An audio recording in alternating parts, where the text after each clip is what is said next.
might not be that. It might just be the polo one. It's cool. Really, I'm flattering. What's going on, everybody? Welcome back to episode 99 of Cali Brick Clique. And remember, before you... Oh, crap. I just literally just hit a wall with what I was supposed to say. What was it? It's because it's the Sands episode. I think it is. Okay, well, you can find Blame this it on episode Sands. and all previous episodes anywhere you find your podcast, Apple, Spotify, yada, yada, yada. And like always, we have Ninja. There, you got it. You did it. Yeah. Yeah, there we go. Claire, the plastic architect. Hello. And for the... Is it the fourth time? Is he the fourth? Or is he third? I've been on like 8 dozen times. What are you talking about? Yeah, are we counting Doesn't time. We don't have 8 dozen episodes. Well, I've been on 8 dozen times, so every episode? Technically. Could be true. Dedicated episode to Sands. Hi, how's it going? me? Well, Yeah, you. wonderful, perfect, great. And as you can tell, this is a special episode because technically today we're all Lego employees. Technically. No, We're not. Furthest thing from that, but how was your weeks, guys? It's been a minute since we all spoke. Horrible. COVID round 2, though. It's always mean- worse the second time, right? I don't know, was it?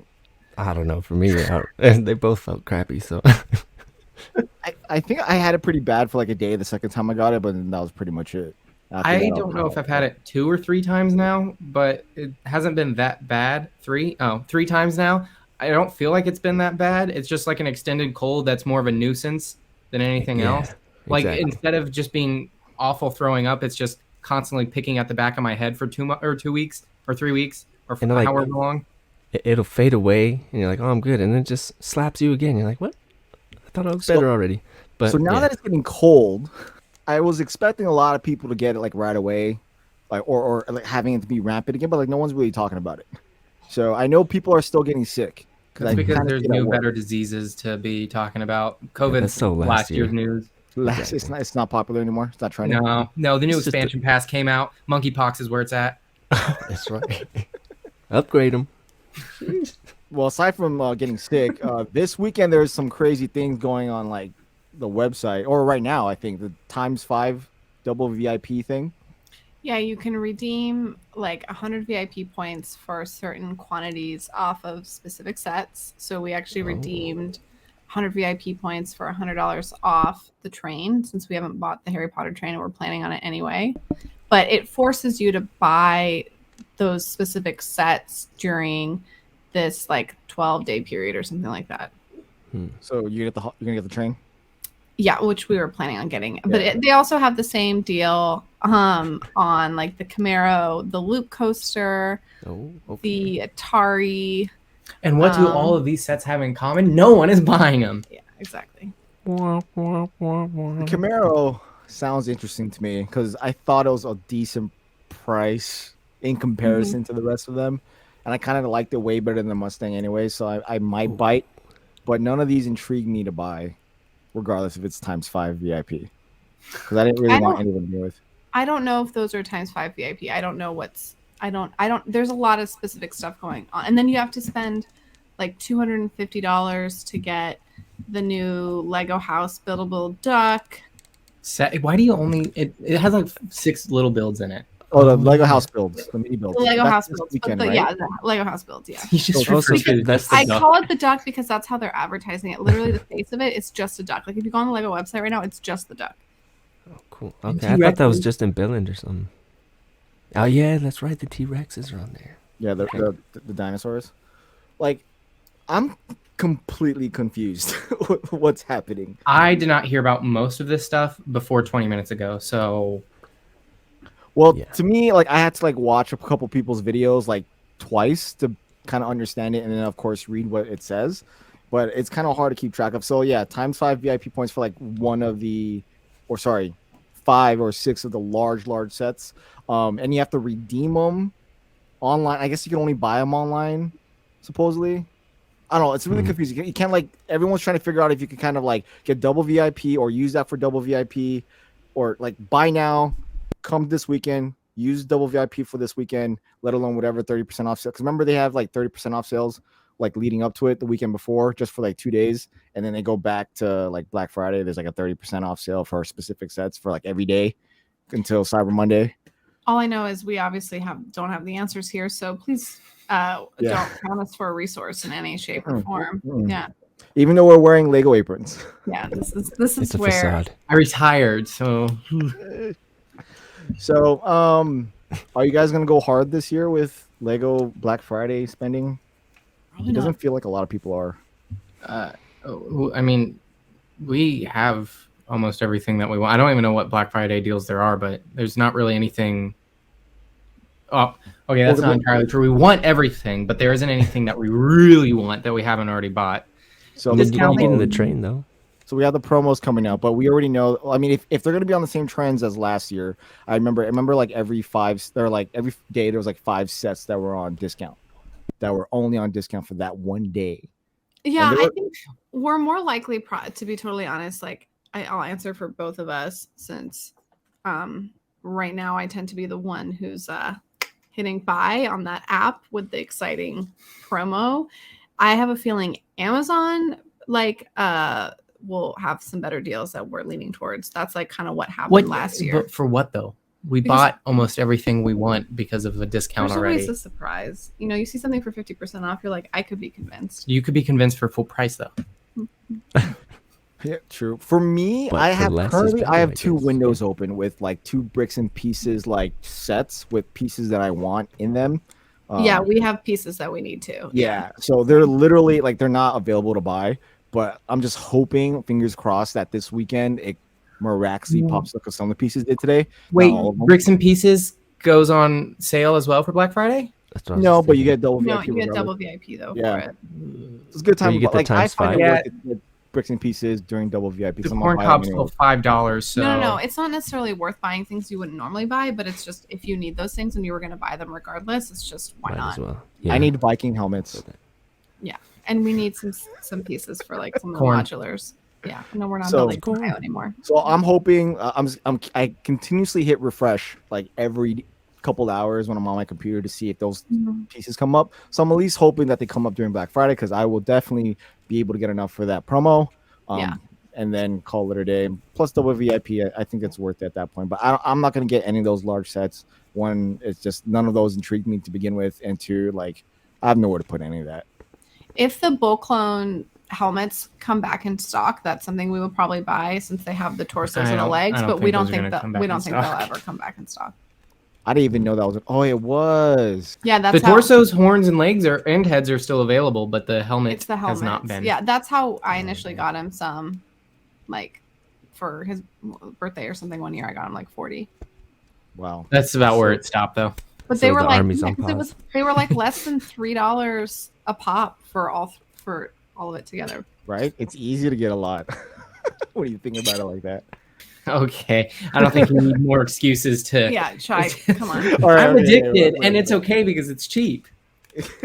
All right. Well, let's just get right down to the meat and potatoes of it since we're all wearing yellow. Sans, you worked at Lego for a while. I worked more so. Lego worked for me. Have you seen my retirement plan I have going on? Nice. He does have a 401k from as a retail employee, which says something about Lego as a company. But It says that they would rather give towards your retirement plan because it's slightly cheaper than they would rather pay over minimum wage. Oof. All right. Well, let's start at the beginning of this journey. Why? Let's start like why first. Ooh, why? So I needed a job. Oh, There you it more? is. Okay. No, yeah, give me more than that. No, I did tell myself for a long time, or no, for even longer than that. I've always wanted to work for Lego. I wanted to be a set designer, but when I found out, this is probably, I don't know, middle school, when I found out that they not only are really only in Denmark, but they get paid like $60K a year. I was like, if I'm going to school to go be a designer for Lego sets, probably shouldn't. Either way, I've always wanted to work at Lego, and I said for a while that if I lived close enough to a store, I would want to work at one. And I needed a job, and there was one close by. Which one that is, I don't know, but there are 4 in the San Francisco area, so you can probably figure out one of them. Uh-oh. I wonder how many people know already. Too many. All right. So before we get into that, Can you walk us through the whole hiring process and how that all happened? Is this what you want to talk about? No, we're gonna go through the whole journey. So we're at the You beginning. are a manager. You were a manager. You Yeah, should I know better what than happens, me. but a lot of people don't. And I know there are a lot of people that would love to work at a Lego store.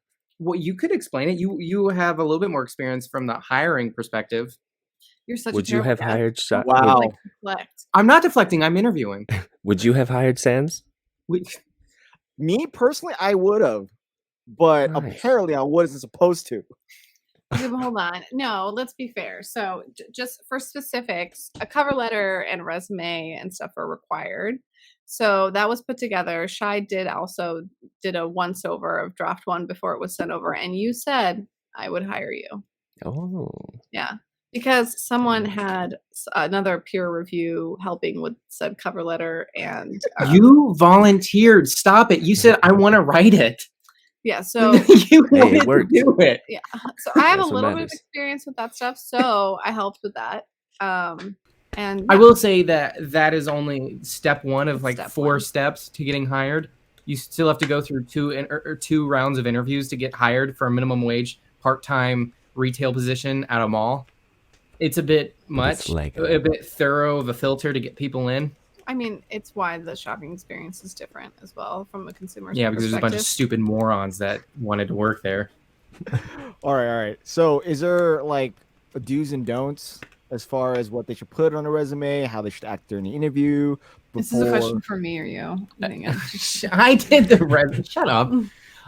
For the resume, No, I mean, to put on the resume, to exclude things to like. do you want me to answer what I think or what you want me to answer? You know If what I you want you to answer. to work You know for what I Lego, want you to Shai say. does not recommend telling your managers that you're a fan of Lego. In my experience, I found it varies, but sometimes you don't want to say it. Interesting. Yes.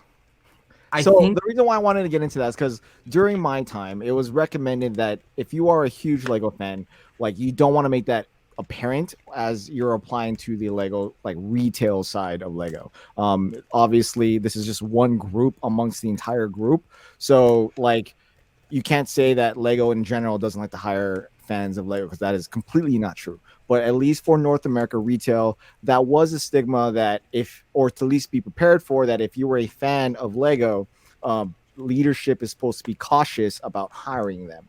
It was made apparent to me when I was actually in leadership within it, which kind of threw me off and kind of upset me a bunch of times, but it is what it was. So I did prepare Sans during the beginning to like omit certain things and kind of tone down the level of fandom that we all know Sans had at the beginning before he started working there. So Did you just take like that advice?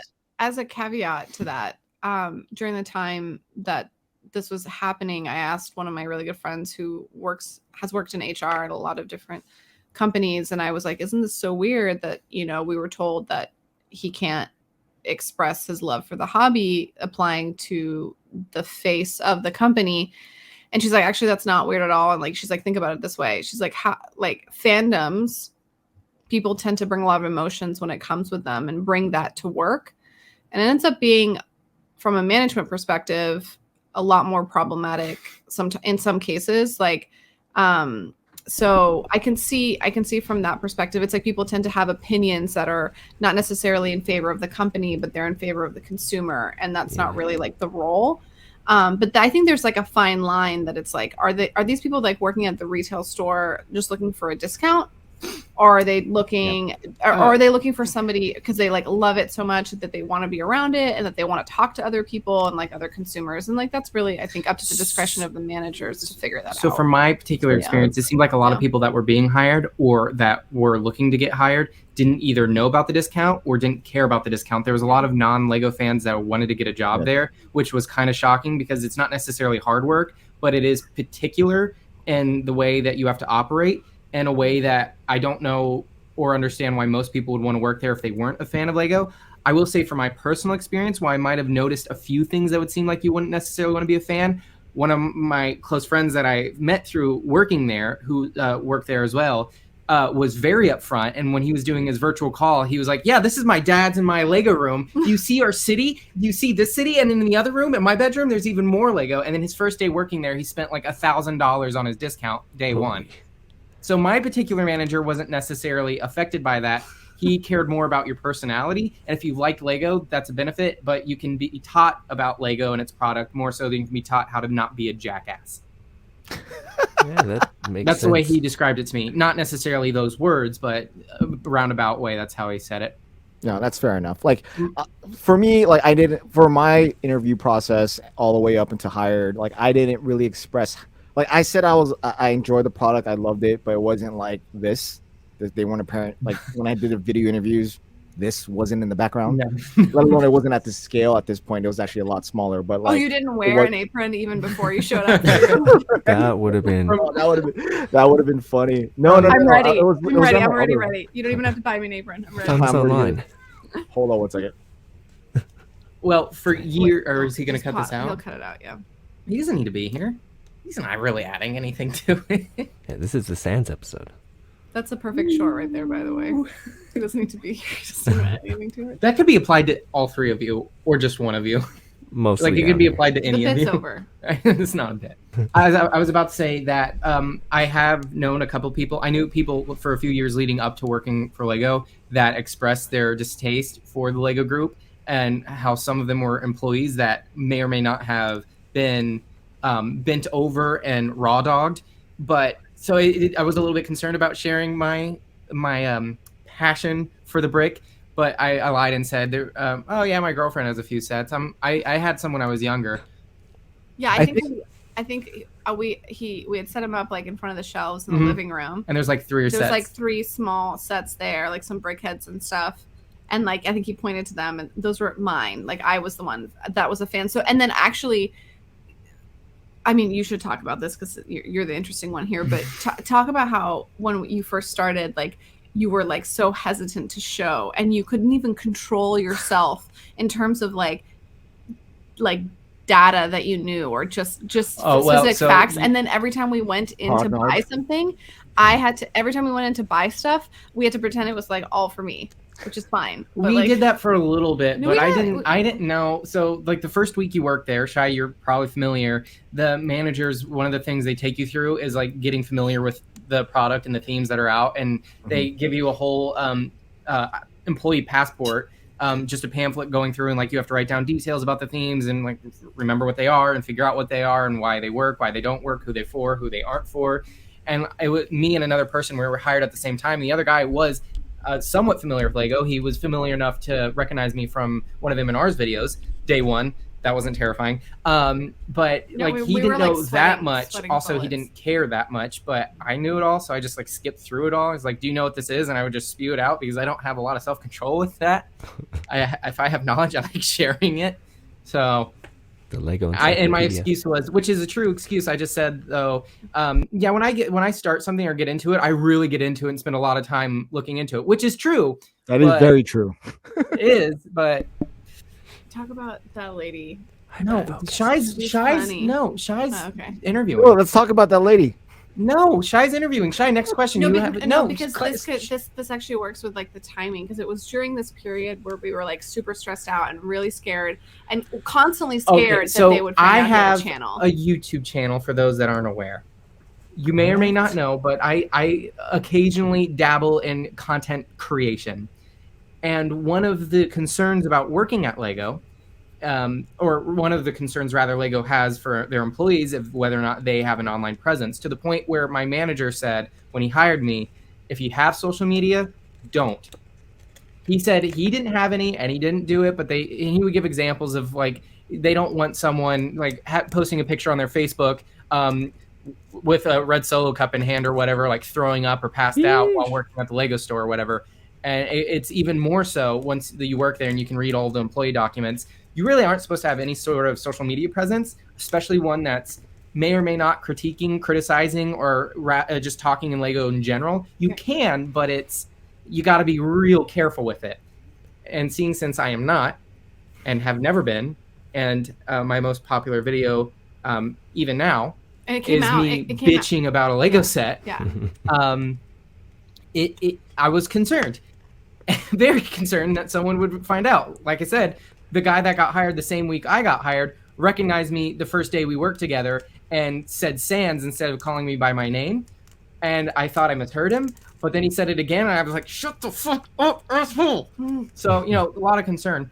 Unfortunately, I'm pretty good at being a no-skill minimum wage employee at a retail position, like exceptionally above average, to the point where the NPS surveys that they have for whenever you go to a Lego store to write out how good you did or your experience, or like if you didn't like it or if you did like it. I got one from a lady, which objectively was kind of crazy, but it was so good that my manager sent it up, or my manager's boss, so the regional manager, saw it and shared it with her entire region, and then they saw it and sent it to the district manager, which is Mississippi over.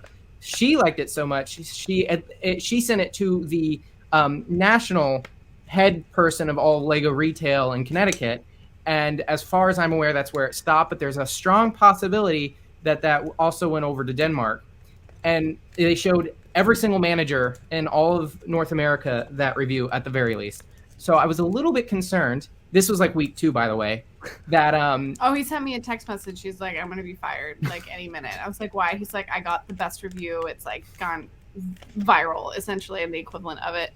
And anyway, so we were panicked for a while, and I think I still have the review somewhere on my phone. I probably still have it as well, which we'll save for like another time. But it was basically, I don't know. He was so helpful. This changed my life. I once thought Lego was only for essentially I am now worshiping Buddha in every single way possible. I am pleasuring myself over Lego. I just wish one of the managers would have grabbed your hand and like, we know who you are, Hans. We're on to you. You know, that developed over time. So with that story in relation, were you recognized, Mr. Svensson, as a content creator from customers walking to the store? Yes, regularly. How did that go? Well, how long did I work? I worked there a few days over a year, like a week longer than a year or something. And I would say that if you took like each and every one and averaged it out, I probably got recognized once a week. Wow.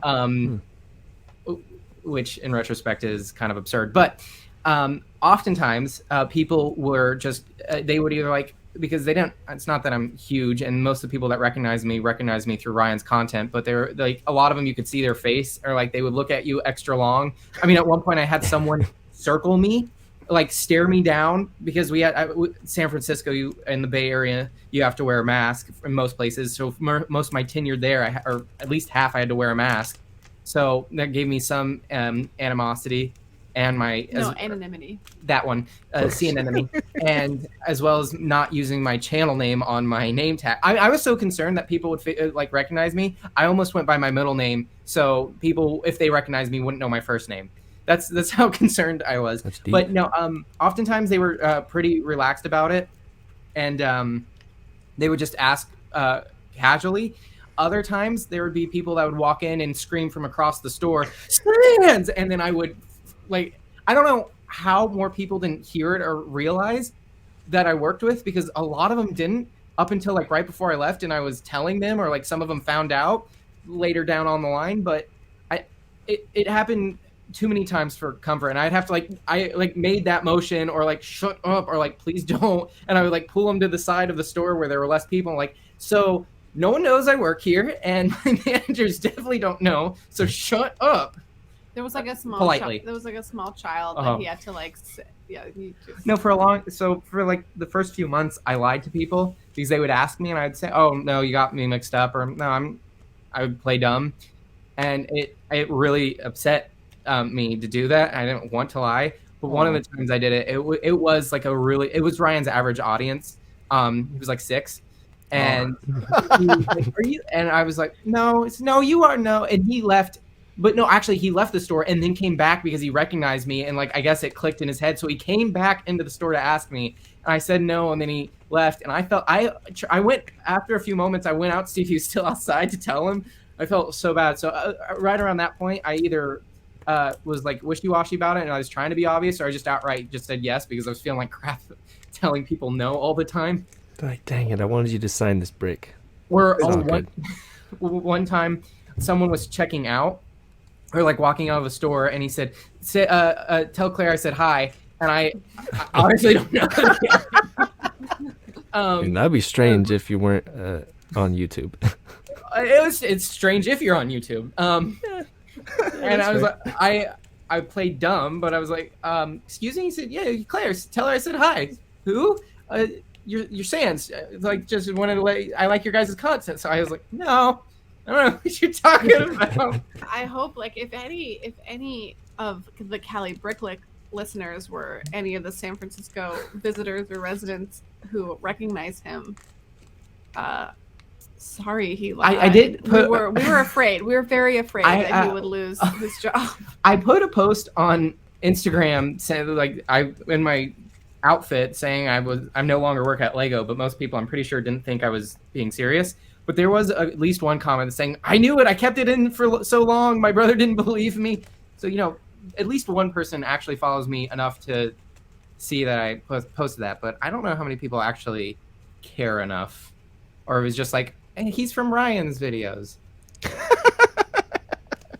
How much did you get for being an extra? So, in the policy, it states that social media, as far as all of that, it's in writing, right?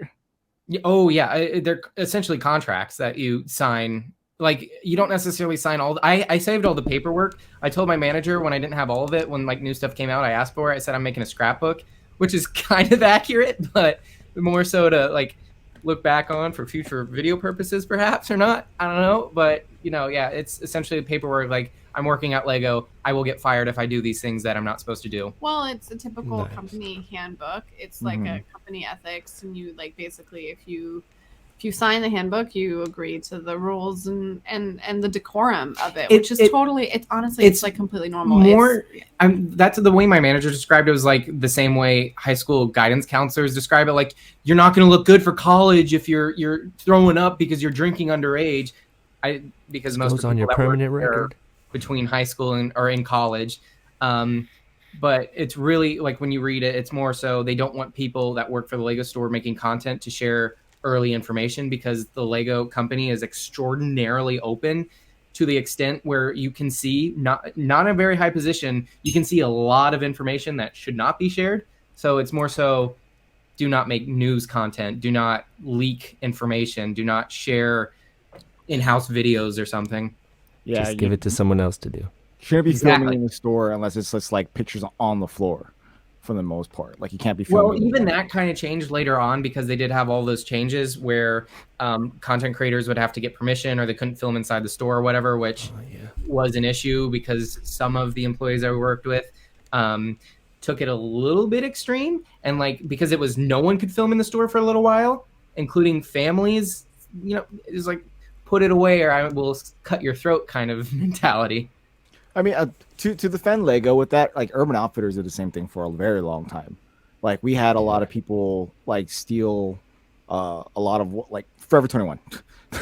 Steal whatever we did, and they'll do it cheaper and all that. I see. Forever 21 steals from everybody. I mean, the guys that Lego put it under was we don't want kids being filmed in stores, as well as content creators coming in and causing. It was mostly for content creators, but the way we were supposed to package it is, we don't want perverts recording people, which did happen a couple of times, but that was the way. You can't really argue with keeping children safe. Yeah, no, that's fair enough. But it was still, though, it is what it is. Let's get into the customer service aspect of this. What is a Lego store employee supposed to do as a customer or to arrive? Isn't there a certain name? Brick specialist. I'm talking about all. Oh, for customers, guests. There we go. You have to greet them within them walking in the door, or with like 30 or like 15 or 30 seconds of them being in the store or something. You have to make sure we know that their presence is known and that they're greeted, at least by saying hi. And then within a certain amount of time that they're in the store, usually like right when they come in the store, you're supposed to go interact with them. And what's called 5-step, where you go through 5 steps of, hello, how are you? What are you looking for? How can I help you? You should try this. Thanks for coming in, kind of thing. Make sure they're talked to, and you give them your best effort to make sure that they have had help. And then there's another set of 5 steps when you're at the register and checking someone out that you have to go through. But yeah. So what I was getting at is that if you're ever at a store when it's not busy, so there's only like a few people in there, and a Lego's employee comes up to you and speaks to you in this manner, don't be a dick. They have to do that. So it's a thing. I know a lot of people will get annoyed. I got a lot of flack for that, for like from actual Lego fans, like AFOs mainly, because Well, so I mean, Get off my back, bro. Our store- Just want to look at the bricks.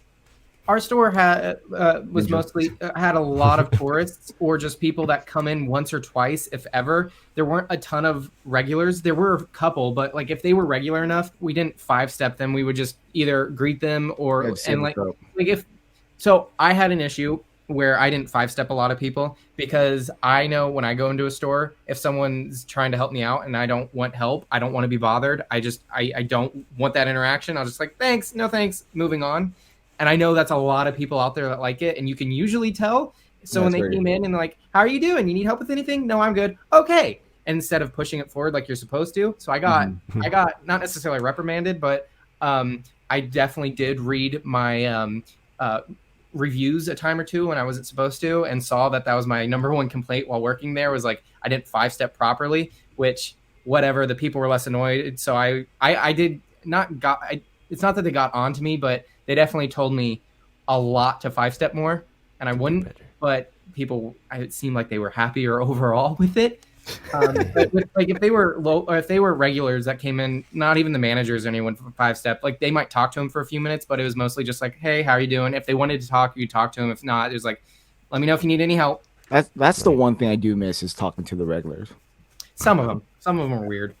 So yeah, some of them are weird, but there were a few, like they knew if I was at the store, they're walking out with something, and they always got Shy. They always got shied. So I almost got led into modulars that day. They're like, "Are you sure? You sure you don't want the diner?" Shy No. is a No, I'm A good. sleaze. He took no, pride in it. I I don't think it's didn't a like. sleaze. No, I didn't like it. I felt like a used car He's a little- salesman. Like, why?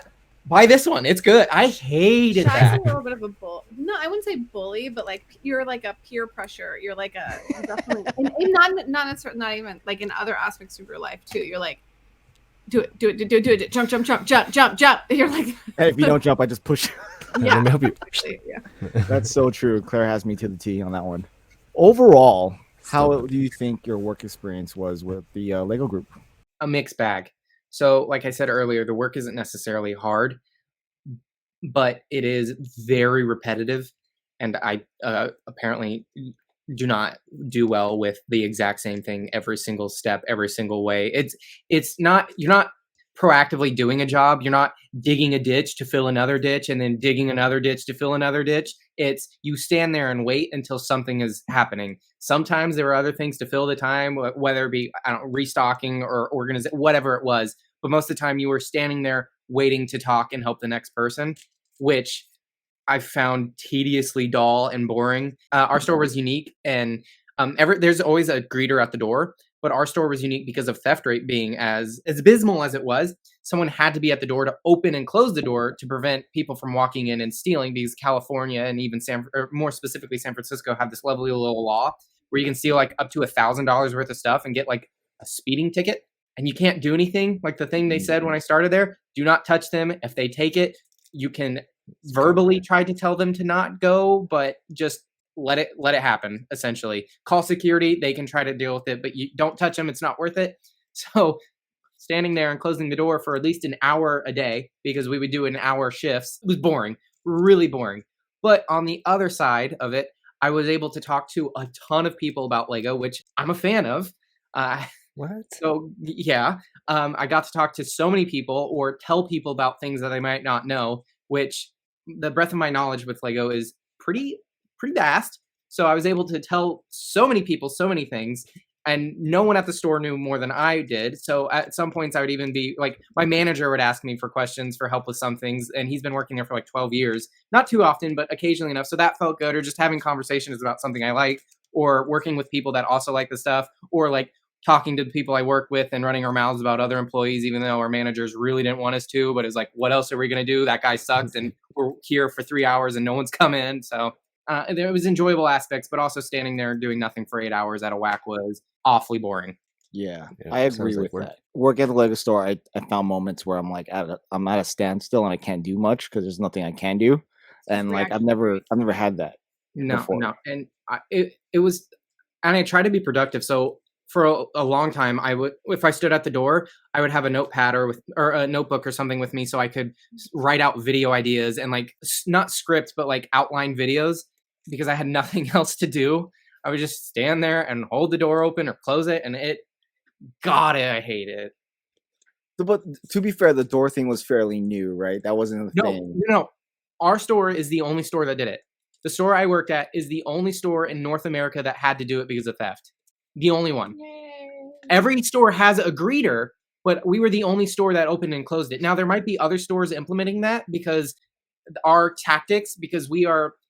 the store I worked at was one of the few stores in North America that was like a trial store. I don't remember the terminology used. Shai, do you remember, like, where they would send out? Okay, so they would test run a lot of stuff at our store because we had a pretty wide variety of consumers that would come in, and we were a pretty big, or not big, but you're a pilot store location. So like if we had or if the Lego stores were doing like a build event or something, not necessarily take home one, but a build event, we might get an earlier version of it to test it out and see how it goes, as well as a few other stores in North America. So not only were we one of those stores, but also because of our theft problem being unmatched by any other store in North America, unmatched, you name what, Chicago, New York, nothing is comparable to the San Francisco store, even LA stores. We had to develop a lot of different tactics and techniques to combat theft. So a lot of that has been implemented in other stores. So the door thing might be in other places now. I hope not, for the sake of other employees of Lego. Like the really expensive sets being empty boxes. Yeah, there's a whole, and like code words for safety and things like that. Like, so. Yeah, I mean the door thing was new to me. I've never seen any retailer do that unless they're like really, really high end. But those places have like security guards and stuff like that. We didn't get a security guard to save money. Yeah, no, that makes sense. But I've started to see... No, it doesn't actually. Getting paid minimum wage, despite San Francisco minimum wage being really unnecessarily high. At first, when I started working there, the job was so incredibly easy. I thought I shouldn't be getting paid. It was like $16.32 an hour. I was like, this is, for what I am doing, I'm getting paid too much. But after a couple months of working there and seeing so many vagabonds come through, I was like, I'm not getting paid enough to put my safety on the line every single day.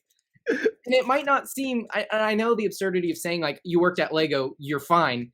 Like working at a retail place usually isn't like, gas stations or whatever. There are examples where it is fit, but like for perspective, it's right next to a major thoroughfare, next to a train, a few doors down from a train station. And the homeless situation in San Francisco is rivaled by only a few other cities, LA being one of them. The theft rate is awful. People can walk around nude, do drugs openly, and there is no law to stop them from doing that. So if they want to walk in and stab you with a drug needle, you are more likely to get arrested than they are, because you're not. That's assault with a deadly weapon. Luckily, most people don't give out free drugs like that. So yeah. So also about like a little less than a year, like a year ago, basically there was a lot of organized looting, like Facebook. Oh my god! Yeah. So I don't know if any of really you remember scary. this online, or remember this in general, but 8 months ago or whatever, there was a coordinated attacks on like Louis Vuitton and a few other really high-end stores. And that happened a lot of times in San Francisco, a few blocks away, where they like timed it for right towards the end of closing, and they broke in, smashed windows, and it was organized. So for months, every store in the radius like closed at 5 o'clock or 6 o'clock or whatever. Like it was like it was. We had the closest thing to barbed wire outside of the store we could legally have. They put like these big wire strips outside of the doors when they closed, or like a few hours before they closed, so people could like to block off a few of the exits, so there's less likely a chance. They didn't have any razors or barbed edges on it, but it was like wire you're not getting through. There was amped up security. Cops were doing more routine patrols. Like this, it's a freaking wild wasteland for retail. It's absurd. I forgot about that. Yeah, you did work for Lego during a pretty bad time. The few locations in the Bay Area, but yeah. Well, one, being in such a hot spot of theft, but two, during a time when a lot of people got into the hobby and the traffic was extremely high. Not really.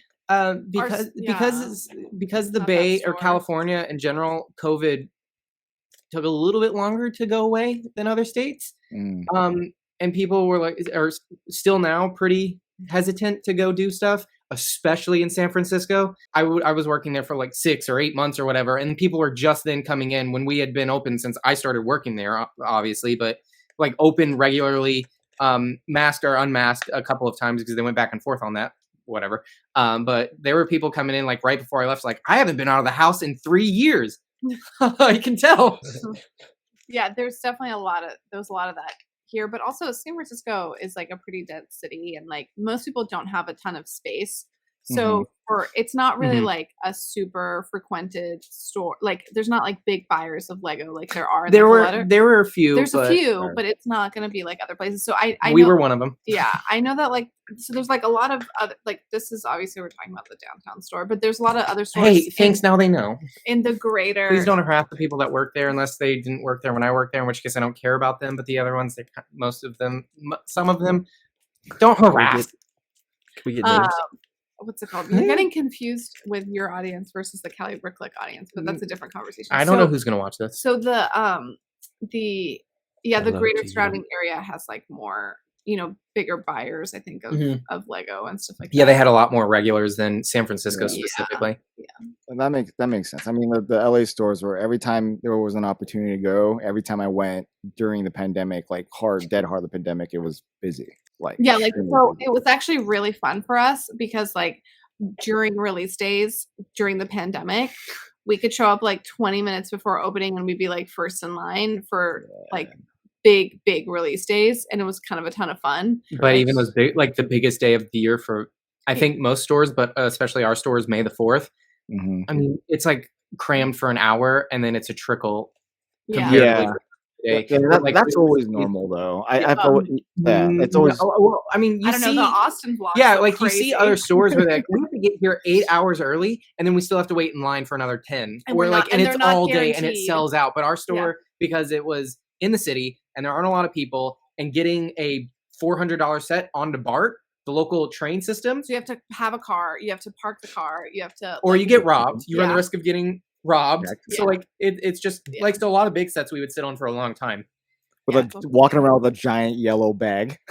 Oh yeah, you're a target. You're a target, yeah. Because people are like, oh, I can trade that for just like oh no. So people would come in and just like they would take a set off the shelf and walk out with it like they paid for it, and then go upstairs and sell it for a tenth of the price and do whatever they would with the money afterwards. But yeah, easy target. There's positive and negatives with that being the local store, but like we live in a 2-bedroom apartment, and we are like, it's still like we live in like a really nice and large space for the city, and we're still drowning as like, avid Lego collectors. So if you're like an avid Lego collector, I don't recommend living in San Francisco if you have your choice. If I just wouldn't recommend living here in general. Yeah. Like California, you mean? Yeah. There are places in Cali that aren't as expensive and as dense. Yeah, okay, so let's talk about them. You can go north of San Francisco, it's on fire. You can go south of San Francisco, north of LA, it's a desert. You can go south of LA. No, you can't, that's Mexico. You could go there, though. That's what I'm saying. It's not just that. Out of your whole experience, like, do you regret it? No, not at all. Because you did leave. So my manager, he's, and this is my opinion, but I really believe that he's I got lucky, him being my manager, and as well as the assistant manager, but like the head manager of the store has worked there for a long time. He's what's called a training manager. It's not necessarily like a step above other store managers, but he goes and trains them. So he's had a lot of experience, but he had the opportunity to move up further up the corporate ladder, and he chose not to because he didn't want to live in Connecticut. I was really lucky to have him, especially since I met the other managers in the area, and they're all a bunch of like bastards, just awful to be around. I only had a limited experience with them, and they were just the worst. Like some of them were fine. One of them was okay. And I only interacted with them like 2 times, like no more than like 5 hours total, probably even less. One of them so bad never mind. I don't know how much to say, but like they just sucked to be around. Like one was condescending, and like 2 of them were condescending and giving us direction while they were at our store. for their like monthly meetup or whatever. And like they were like telling one guy that I worked with what to do and like what he was doing was wrong. And he's worked there longer than either one of them. So it was just like, I know I got lucky. What was the original question? Did you have did I regret it? Yeah. No. The only option you have to move up the ladder while working in retail at Lego is there's a brick specialist, which is just the normal position. Then there's a supervisor, assistant manager, and then past that is regional manager and so on and so on. So unless you have some sort of degree from college, of which I don't, your chances of getting into corporate in Connecticut and doing another position there is unlikely. So the straightforward shot I had was supervisor, which I could have had, but I left. Then assistant manager, but my assistant manager is not wanting to go anywhere. He's not wanting to move and be a manager elsewhere. And then my manager is sure as hell not going anywhere. So like there wasn't really a clear path outside of moving to, I don't know, Nebraska to be a store manager there, but that doesn't seem like cost effective. No, yeah. So everything you said, I've pretty much seen that a lot. In my short term with them, I knew where most of the store managers came from, and majority of them were all outside hires. Right. None of them were like they grew from the bottom up, like Kevin Hinkle, like that story. And even it took him a while to get to a degree. Yeah, and all roads lead to Enfield, but they're harder to do. Yeah. Like usually if you like want to get into that corporate, you start over there. I think I could have potentially got a job at Enfield. I know I did a pretty bang up job there, and I complained, but I complained about everything jokingly, and my managers knew that. But I did whatever they asked of me as like right away. I did it well. I did it right. They didn't have to ask me to do things twice. The only reason I didn't get a higher up position sooner is because they were full and the people weren't going anywhere. And as soon as someone left, they were going to ask me to take it, but I told them I'm leaving. So I could have maybe seen myself working at corporate, but the time it would have taken to have that opportunity would have been too long of an investment, especially working at the door. Also, I don't know if we want to end up in Enfield, Connecticut. I'm sorry. Like if this is a question for like the pair of us, because I was a decision. It was a decision. I don't know. At least that was, I don't know. I didn't work like 10, 12 years of my life so I can end up in Enfield, like to be totally honest. That's an hour away from New York. I mean, and Boston, right? Yeah. It's further from New York. It's an hour and 20 minutes. And an hour and 20 minutes to Boston. It's right in the middle. But like, how much is land there? You can build something crazy. Sorry. Connecticut's that cheap. You obviously have other aspirations to do other things, and working at Lego, that hinders that, right? Would you have been happy if you were happened to move up? In management. Just because look at it at the beginning of how you, like when you first started working there, you're kind of stressed out about people knowing who you were. That did fade over time, but no, I wouldn't have wanted to be any sort of management because I did think about like taking a job as the supervisor there. Well before it was even open, before the guy left, but the responsibilities for the pay increase was not worth it. So it's like $2 or $3 more, and the rate that San Francisco ups minimum wage, it's like, so I got a really good raise. There's a sliding scale of a raise you can get, and I got above the limit of the raise. And then a few months later, like 2 months later, San Francisco upped the minimum wage, and I was making like 2 cents above minimum wage after getting like a pretty decent raise. There was supervisors that were making like $2 or $3 more than me an hour, but they had blackout dates essentially of when they could take time off, even though it was a part-time position. So like the holidays, they couldn't leave. They had to have a set of keys because they unlocked they would open or close the store on days. So they were responsible. If someone didn't show up or another manager wasn't there, you have to go in, you're called in. There was just responsibilities that I was not interested in, not for the pay increase. It wasn't worth it. It's a lot of sacrifices that are made, like as shy as and like, retail, it's like you have to work, you work holidays, you miss out on a lot of opportunities. And like, don't get me wrong, there's a lot of jobs that do that. There's a lot of people that are working on Christmas and are working on, whatever holiday you celebrate, so like, it's definitely a thing. Like the world needs to function. Yeah. But it's something, it's kind of like, I think, not to speak on your behalf, but I think if you're a bit more passionate and like really you your diehard goal was to end up in Enfield, it would have been a valuable sacrifice to make. Mm-hmm. But it didn't feel like it. No, I don't. Even if it was a goal, like the end game, I don't know if I still would have wanted to do it because, and I am appreciative of the management I had, but there were some shortcomings of my employers, and one of which was scheduling, because my other job is as flexible as it is.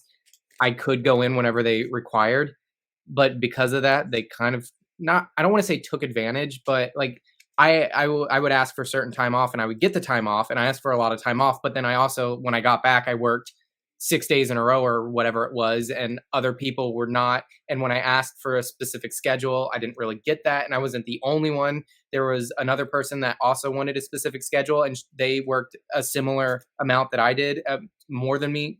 No, about the same amount overall. But because other people, for whatever reason, had theirs above ours, despite them not necessarily being a higher value person in terms of like how much they worked or the effort or their position at the store, like theirs was consistent and then ours were not, despite us asking for them. So it was, I don't know. And like, Sounds because like they favoritism. knew I would come in whenever they asked, because I would, it kind of felt a little bit like I was taken advantage of with that. And I wouldn't, like, if I was a supervisor, it'd only be worse, because there was the person I was referring to was also a supervisor that they did the same thing to. And like, we can only work 32 hours a week, and she was working like 40-hour weeks when she wasn't supposed. So it was.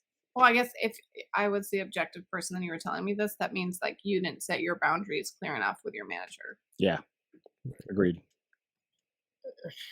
And like you didn't say, like, the reason those other people were favored, it wasn't because they were a higher priority person. It was because they said, these are the days that I can work. That's it.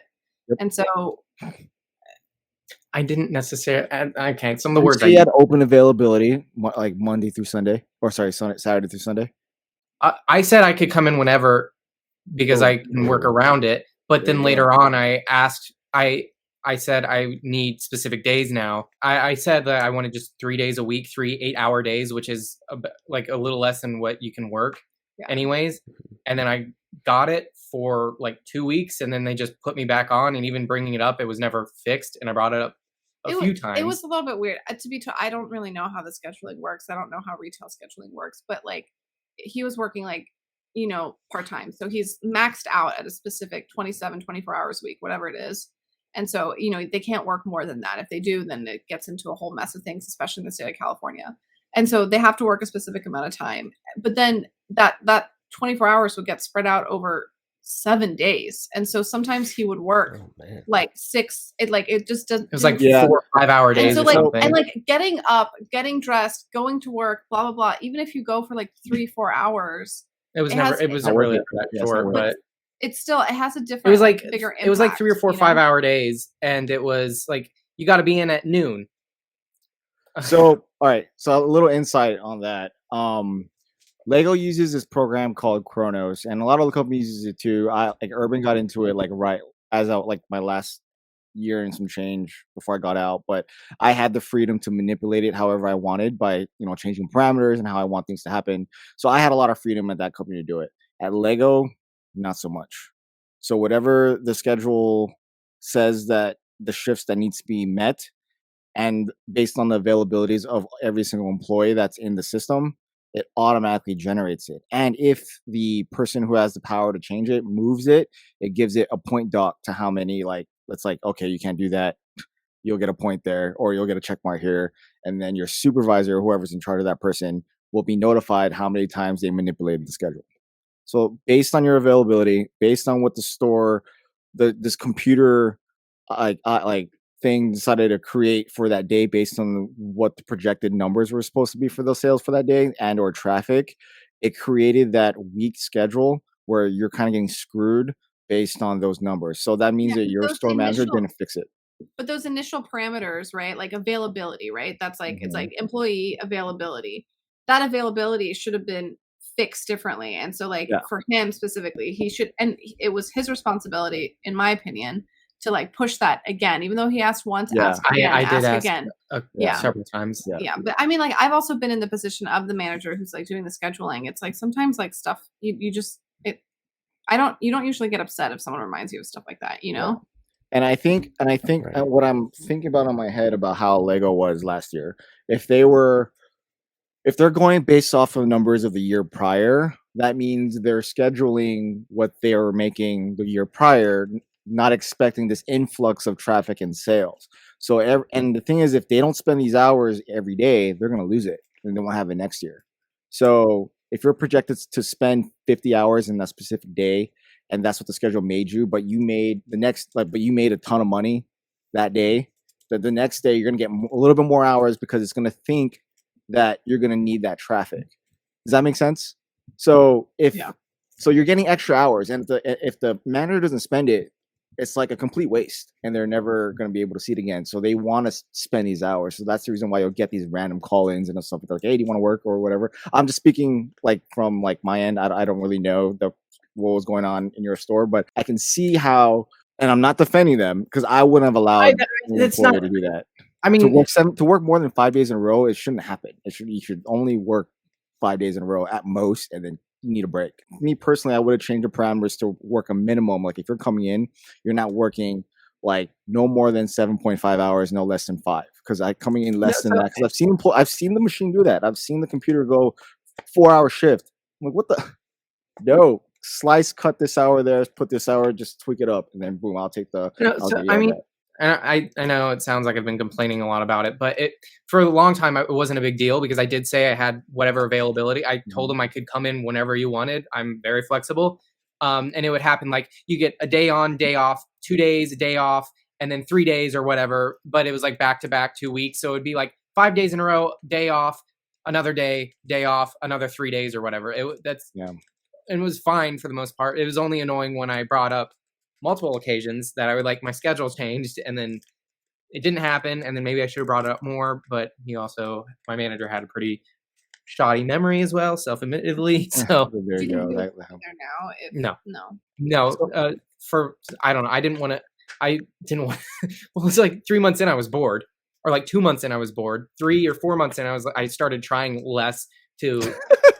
No, not trying. Like I did my job. I still did what was required of me. But like for the NPS surveys, the feedback surveys. Well, okay, so let's get into that for like a second. I don't want to dive too hard into that, but what is an NPS? So whenever you check out of the Lego store, you will be asked, how was your thing? If it was any good, can you fill out this survey that's at the bottom of the receipt? And then that in return, depending on how it affects the store in a lot of ways. You wouldn't know that unless you work there, but like Lego strives for perfection. And I mean that in the most literal sense. When I started working there, my manager said, I don't expect much. I only expect one thing, and that's perfection. So like Lego, and he was just really, that was his own words, but mimicking what Lego expects. And it's from a scale of 0 to 10. And if your NPS survey is anything less than an 8 or anything less than a 9, you're failing. So 9 and 10 is pass. Anything lower than that is like a failing grade, essentially. So NPS surveys are really important to stores. It affects the way the stores are, like the benefits and bonuses like specific employees get, all the way up to like how well the store performs and how Lego views it. And like bad NPS surveys could eventually lead to a store being shut down if it's really that bad. So they are rather important. If that's what you wanted. No, that's true. And this is just to remind, a lot of companies do the NPS thing, and a lot of people just kind of shun it aside. Only a small percentage of people actually fill those out, and a lot of people like to fill them out when they're like, if there's incentive, but like 2, they're pissed. Yeah, most of the time it's upset. It's either really good or really bad. Yeah, or if it's really bad. But like one of the things that I strive to, like, at least with my staff, is just make them want to do it for you. And I know you kind of told me like somewhere down the line that you guys couldn't like write your names or kind of suggest. So, like I said before, our store was a testing store, and so a lot of stores, I don't know if it's changed, but a lot of stores were like, "Hey, we have a survey. Did anybody help you out?" And then I'll also write my name down, or like, "We have a survey," and just write your name down. So it's just write your name down or ask who helped you and write that name down as well as yours. But later on, it was like you can't write your name down. You have to ask. is there anybody that helped you? And then like they can say you or whomever else, then you can write a name down. And there was like another change in between there. And then after that, or once because our store was testing out, and I think they rolled it out to a lot more stores afterwards. But once that started happening where we had to ask to write our name down, it made the transaction even more transactional and uncomfortable for me. And as I said earlier, if someone didn't want any to be bothered, I wanted to make sure I didn't bother them, because I know that could affect the store's outcome. And also I don't want an awkward interaction. If they say go away, it's like, okay, let me know if you need help. Same thing with like writing out a receipt. Most people do not care, and it's just wasting their time. So me writing down my name is like, we have a store survey. If you'd like to fill it out, here you go, is way better than like, did anybody help you out? And then we have to have this awkward pause where they have to think if anybody helped them out, or like they have to give an answer, and you see them visibly thinking. And then that 2-second pause feels like a 5-minute gap of just, this sucks. Both of us hate this. So once they started asking me to write down the name, I stopped a lot, to the point where my managers and supervisors would watch me, and then like I would watch them to see if they're watching me. And like if I saw them watching me, I would ask. But if they weren't watching me, I wouldn't do it. And then they would like, hey, you got to ask. Like, okay, I will. Or hey, you got to ask. I did. No, you didn't. Just write on the receipt, they're watching us. So if you ever go to a Lego store, just be advised, all the things that they say and converse and interact with you, they're supposed to be doing that.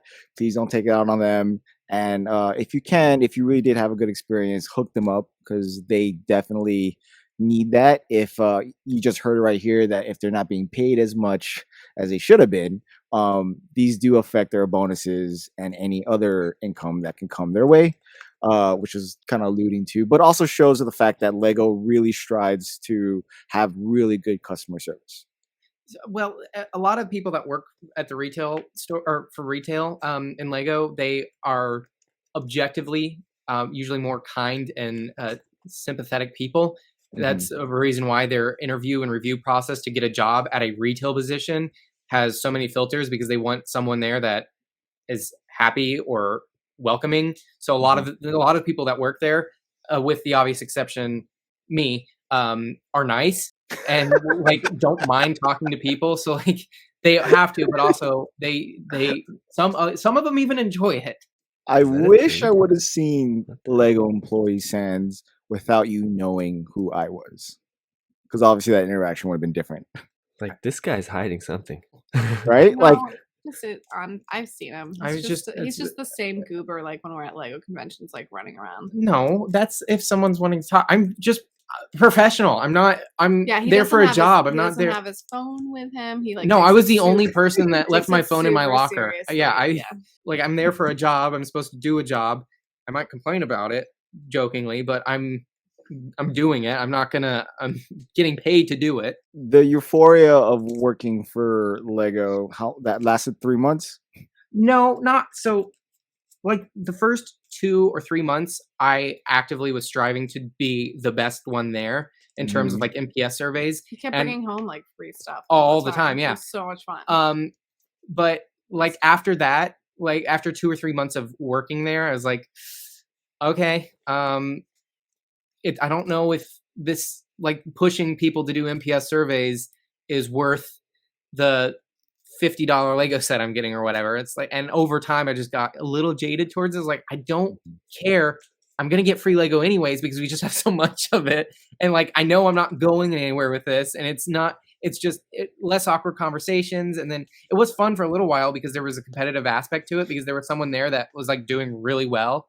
And the first month I was there, I was like one review shy of passing him or being tied with him or something. And the second month there is like 2 shy of him.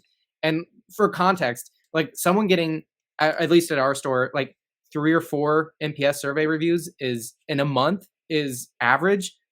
My first 2 months, I was getting like 18 or 20. Holy crap. Damn. Yeah. So like I was doing quite well. And then because of that, later on when we were trying something new and our assistant manager was saying, now we're going to try something and test yet another thing. We're going to do, you have to meet requirements of NPS surveys. So like people that didn't do anything and like didn't try at all had like, you have to get 1 NPS survey this month. That was their cap. But because I put in the effort early on, like 6 months later when they started rolling that out, you have to get 10 in this month. I haven't got 10 in like 5 months. What do you? I can't. Ugh. So You know see that why kind of thing. your manager made you work all the time? You showed him too much. Not well. Yeah. I just like over time. I like less and less and less. You And by like became month 3, it just like I went from like 22 or 35, whatever. It was like a huge number. It was like 7. It dropped real fast. But that's the thing. Like you're a strong employee. You have open availability. You always Too say reliable. yes. You're reliable. You make the store look good, therefore making them look good. That's Yeah, the but- reason why you're always there. But he's gonna. But maybe I'm biased, but he has too much potential for that kind of position. That's why I it was agree. like, yeah, it's gonna get bored. And like, if Oh, I was bored. I didn't. By Yeah. like month Did 5. you tell that to your leadership that you were What, bored? that I'm bored? No. Yes. How am I supposed to? you're supposed to that he didn't know. What? Why? You say that it's a thing you say, like, if you want to stay at a company and you're like super invested in it and you say like, I'm bored, I want more. And it's like Yes. one of the best things that people want to hear. Because then if that was the case, it would have been like, okay, that means we got to bump you up to like supervisor if they think you're But qualified the for it, or position they'll wasn't tell you what- available. then they'll recommend you to go to another store or something Oh, like that. because that's an option. It is an option if that's something you wanted to do. There was no positions open in nearby. I looked. I mean, but either way, they could have give you other stuff to be prepared for, so that way, Start if training one you. were to open up I- anywhere available, so they would have just I given it to never you. said I was bored, but I was constantly asking questions for my own benefit. But I was constantly asking why or what for, what does this do, or why about this, all the time. So like there had to. That's different. And it's different. Like asking questions is definitely like a good thing, but like, if you're like eager and want more, I think like there in was no general, it's more always a good thing. There was no more. Me being eager was Well, going in we and had this conversation. inventory. We had this conversation, and you like I remember telling you, like, I was like, do you want to move forward? And you're like, not really. I was like, okay, well, if you want to move forward, you go and you have a sit down and say, what else can I do? What are the steps to move forward? How do I get to Enfield? Like literally that's, you say those things, and like, but you didn't want to do it. So like, I didn't push it. So just, I attempted to bring it up with him, but I decided not to. it Well, kind of was- came down, I think it came down, and I don't know if you want to talk about it here, but it came down to like, it's either the road to Enfield or like try to do YouTube. And the thing is like they are mutually exclusive. One can't exist without the If other. there So, wasn't like, a requirement how much I had to work, because I think it's like 3 days a week or something you have to work to stay an employee there, I would work like once a week or once a month there for the rest of my life if I could, but not even for the discount, but I mean also for the discount. It's just, that's not an option. Well, I mean, are you happy that you're not working there right now? Oh yeah. Well, then that answers your question. So, What? like, you don't. I mean, There were, it's I not- mean, there were other enjoyable aspects about working there though. So, what are the benefits then? Free Lego all the time, depending on the store. What do you mean by free Lego? Our store gave out MPS rewards Not bad. if you did well, or we also did monthly games where the winners would do or get to take home either sets that were damaged in shipment or sets that were built on display. Not all stores do that, so if you are looking to get free stuff going in, don't, because you probably won't. But some stores do it. I don't think they're supposed to, but they do it.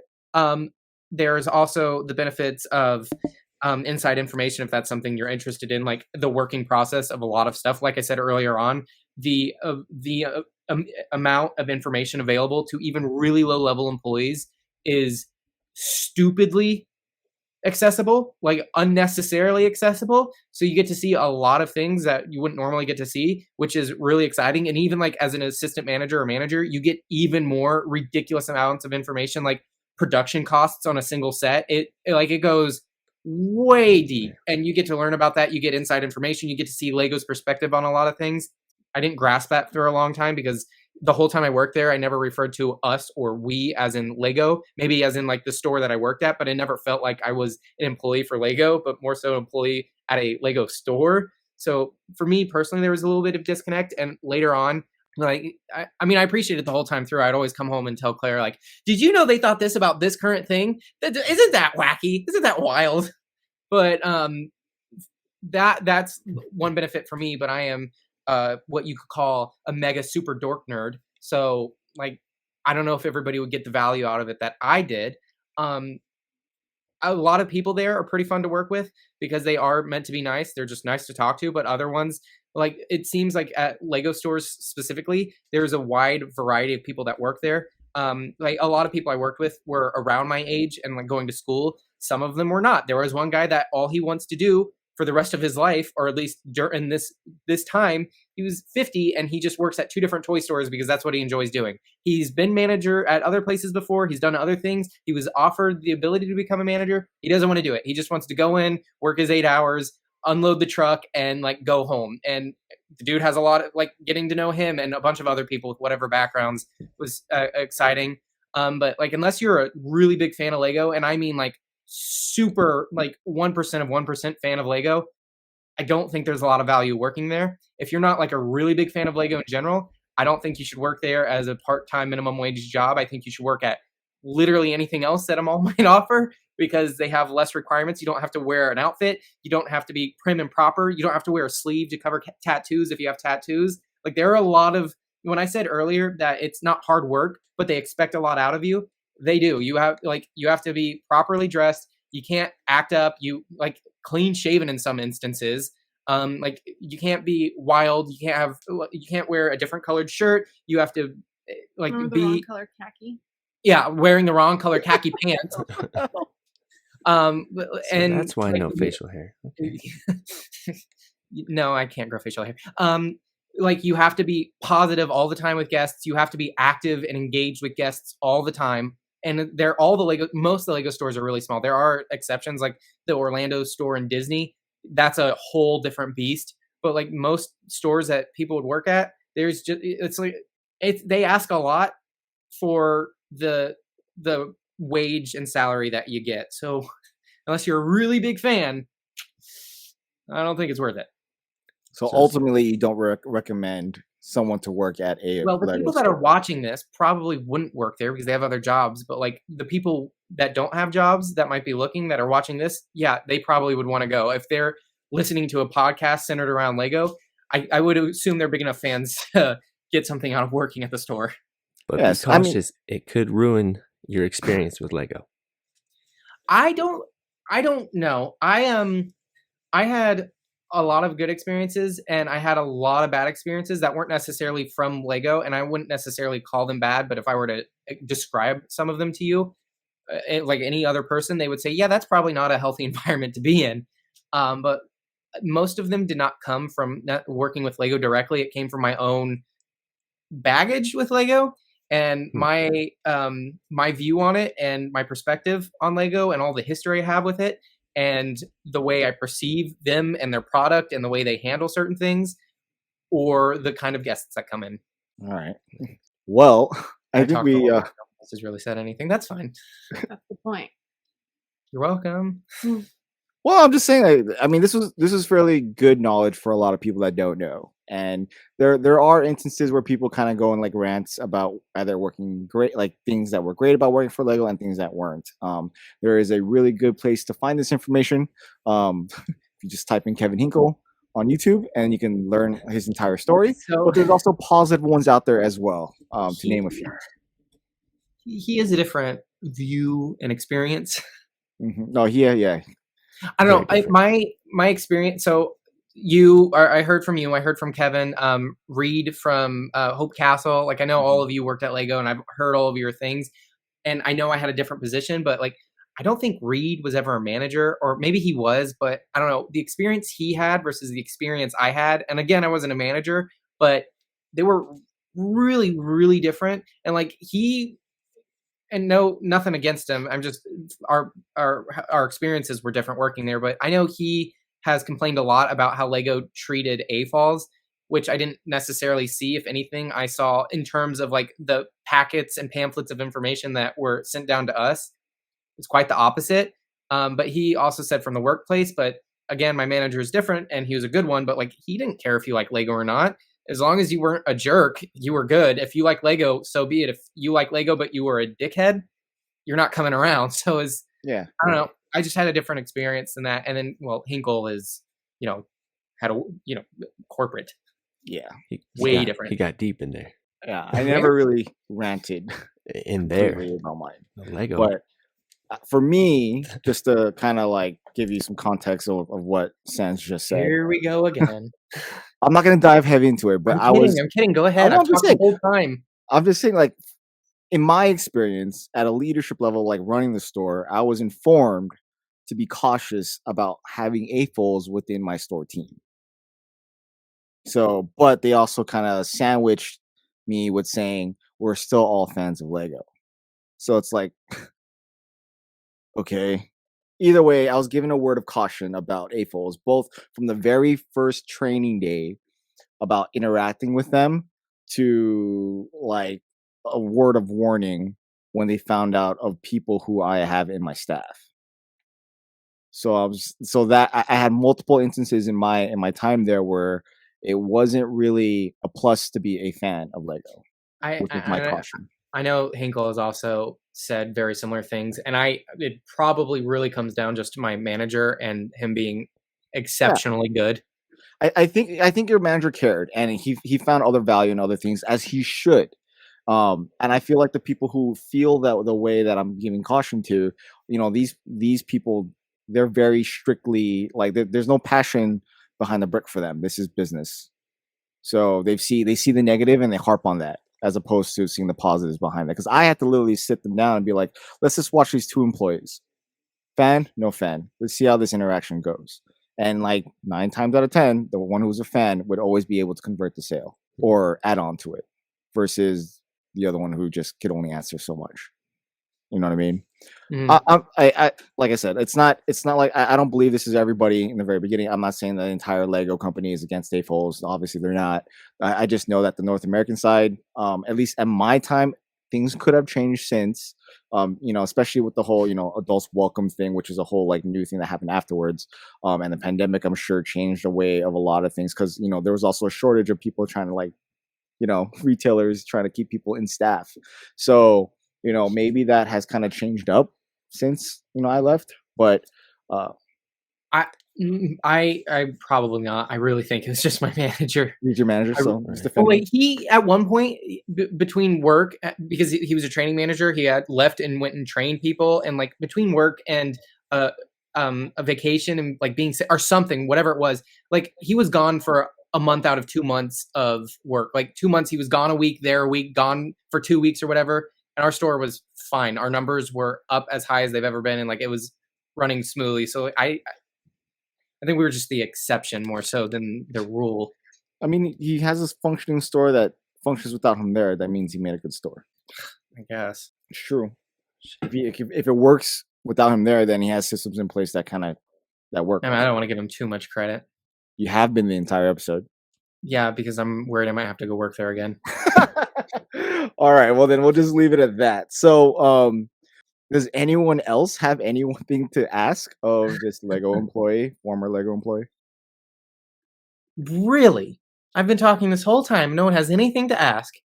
I guess not. Unless Claire wants him to tell a story of some kind that he hasn't said yet. No. I think I pushed him enough. All right. You just want him to go. Well, with that being said, next week's episode is going to be live because it's episode 100. So stay tuned for that. It will be on Friday in the evening. So hopefully you guys all survived any Black Friday rushes in case you decide to venture out into the world. Yeah. But until then, have a good one. Let's roll that music. Thanks, Sans. Peace. I've been dying to take this off. Why? It's because I don't have it like tied right. The apron was the best part. I've not been uncomfortable at all. Well, because you have the double straps. Mine wraps around my neck. I never thought I'd wear this apron ever again.